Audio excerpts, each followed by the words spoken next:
Now, what reminded me, I had read your work a while ago, and not that too long, but just a little bit ago. But you recently signed the the letter, or you joined the list of 170 economists that had endorsed Bernie Sanders' financial regulation plan.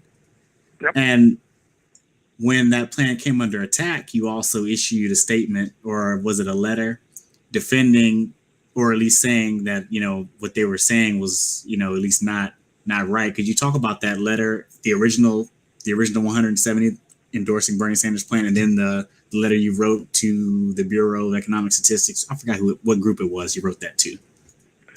Yeah, well, of course, the letter of 177 was to endorse the concepts behind Sanders' economic program, and that in particular had to do with his drive to hold Wall Street accountable and to restructure the financial sector.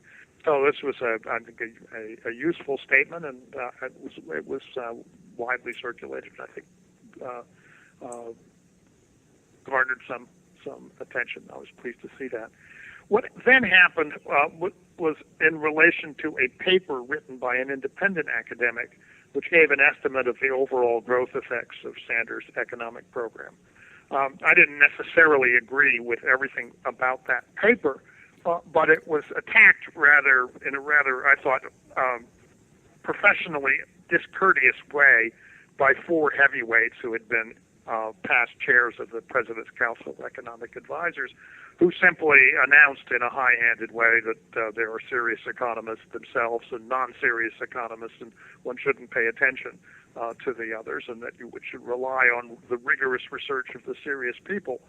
And as a former executive director of the Joint Economic Committee, the counterpart to the Council of Economic Advisors, I felt I was in a position to respond to that, so I wrote them a letter saying, look, I think if you're going to talk about rigorous work, you should at least do some and show what it is that your actual problem with this paper was. And of course, they hadn't done so. They were just reacting, tossing off a couple of paragraphs in response to some conclusions that they didn't like. Ultimately, one of the former chairs did write a paper, which we then engaged in some argument about the merits of the two papers. But the initial action was not the way I think a professional should engage another professional. It should be based upon rank or past title, but on an actual argument that has something that you can read and examine. Yeah, I believe when I read that, I looked at it and I was like, well, do they have any kind of factual basis of just disregarding the work, or is it just like a straight disregard and there's nothing to really back up what they're saying? They didn't point to any actual errors. They were just taking advantage of the fact that if you've got four chairs of the President's Council of Economic Advisors, you will get news coverage for that, and they didn't feel they had to do anything to justify their position or to underpin it. But they could just say, here we are, on the basis of our authority, this is our view, and they would get a headline out of that, which of course was correct.